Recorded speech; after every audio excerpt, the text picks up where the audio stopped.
In a world of giants, mammoths roamed the Great Plains 12,000 years ago. These prehistoric behemoths grazed on grasses that grew tall as men and thick as tree trunks. A land without trees, just endless grasslands stretching from the Gulf of Mexico to the Arctic Ocean. A horizon broken only by the occasional butte or the distant snow-capped peaks of the Rocky Mountains. Clovis people hunted these giants with spears as long as their bodies, tipped with blades fashioned from the hardest stone in the world, a material so durable that even today we can barely chip it with modern hammers. Their name, Clovis, comes from a place in New Mexico where archaeologists unearthed over 40,000 artifacts in one site, including 389 projectile points.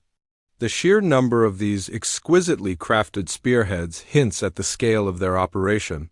The logistical feat of subsisting on the Great Plains, a place seemingly devoid of resources, this is what they left behind.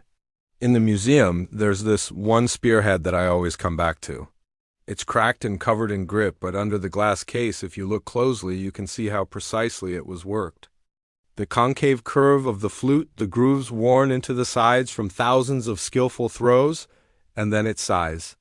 This point would have been attached to a spear 7 feet long. Imagine holding it in your hands, feeling its weight, the balance of it, the way it would stick out from the shaft like an outstretched hand begging for the sun. The Clovis culture thrived here for nearly 1,000 years until some unknown cataclysm caused them to abandon their homes. But what did they leave behind?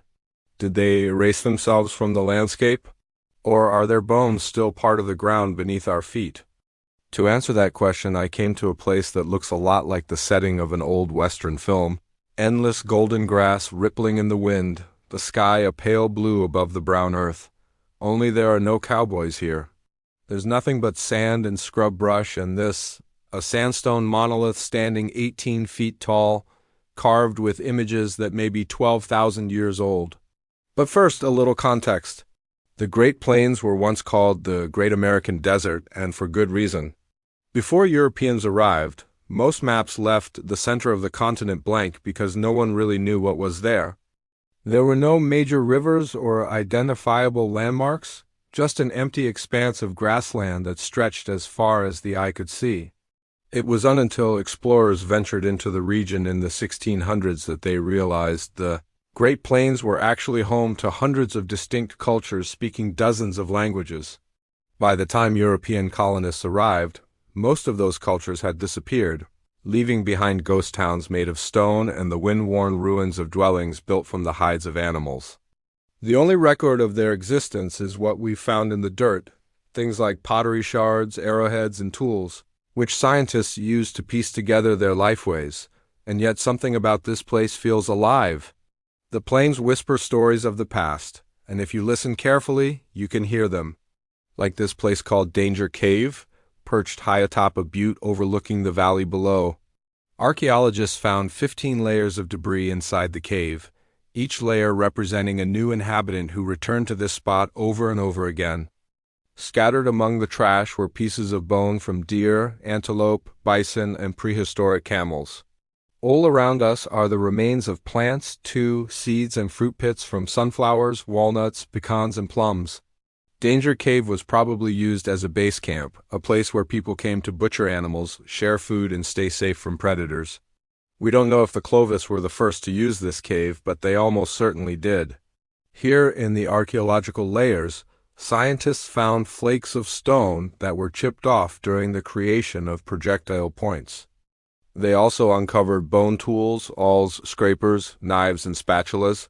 Some were hafted, meaning they would have been attached to handles.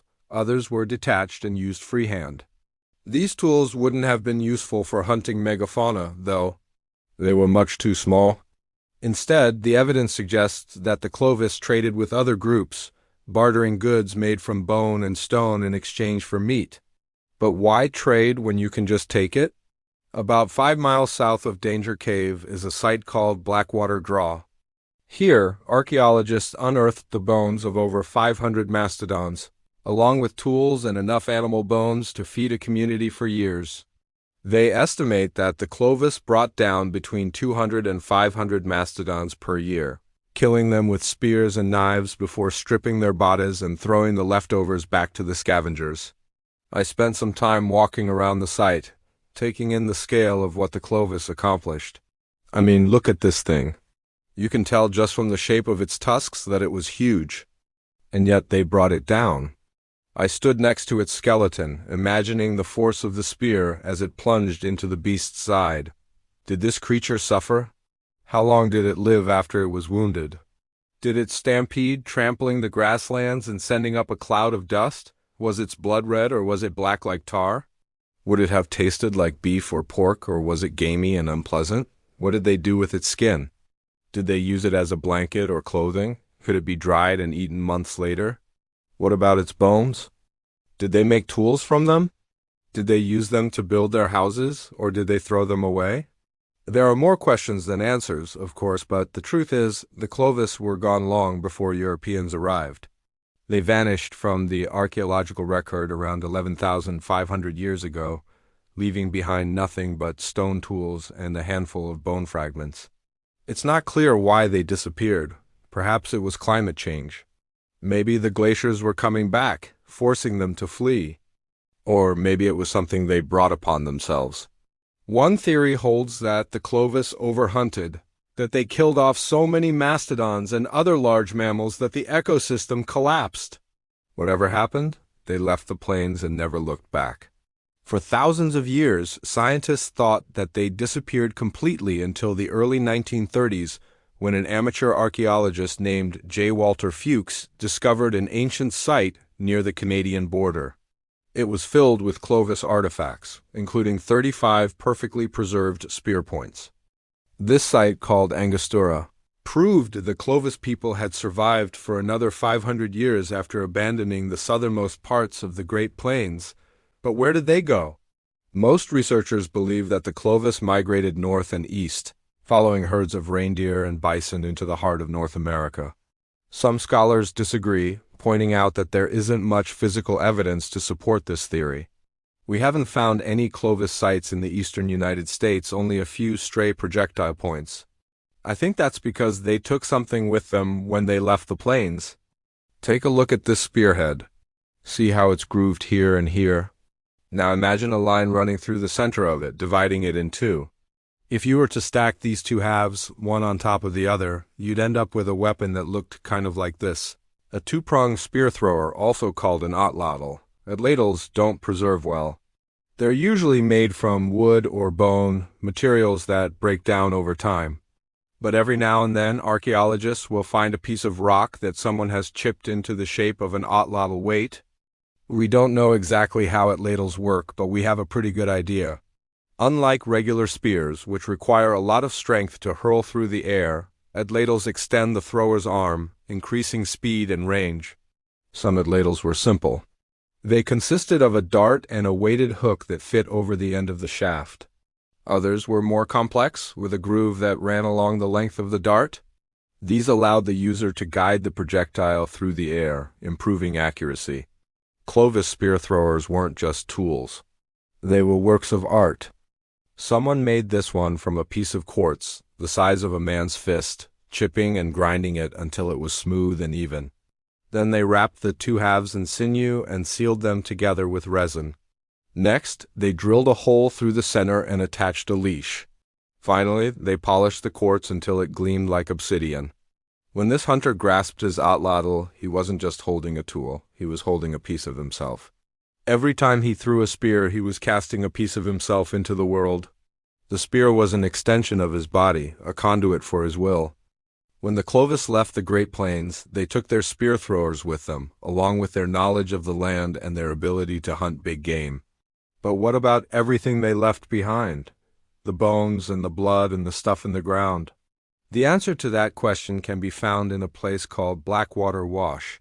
This site is near the Canadian border, hidden away in a remote part of the Oklahoma Panhandle. Back in the 1970s, archaeologists unearthed 4,000 years' worth of history in this one place. They uncovered projectile points from the Paleo-Indian period, tools from the Archaic period, ceramics from the Woodland period, and even a burial from the Mississippian period. These people were all different, and yet they all lived in this one place. Why? Because it was special. To the Clovis, it was a resource, a place where they could hunt, fish, and gather plants. To the Native Americans who buried their dead here, it was sacred. As I stand in the archaeological site, surrounded by centuries of history, I feel a deep sense of connection. I'm standing on the bones of giants, both literally and figuratively. The Clovis were some of the first people to ever set foot in North America, and their legacy lives on in the Native American tribes who followed them. So what did they leave behind? Well, not much. The Clovis didn't leave behind temples or pyramids or giant statues. They left behind stone, shaped by hand, lying where it fell. That is the legacy of the Clovis, a brief flame in time, but one that still flickers in the heart of the continent's story.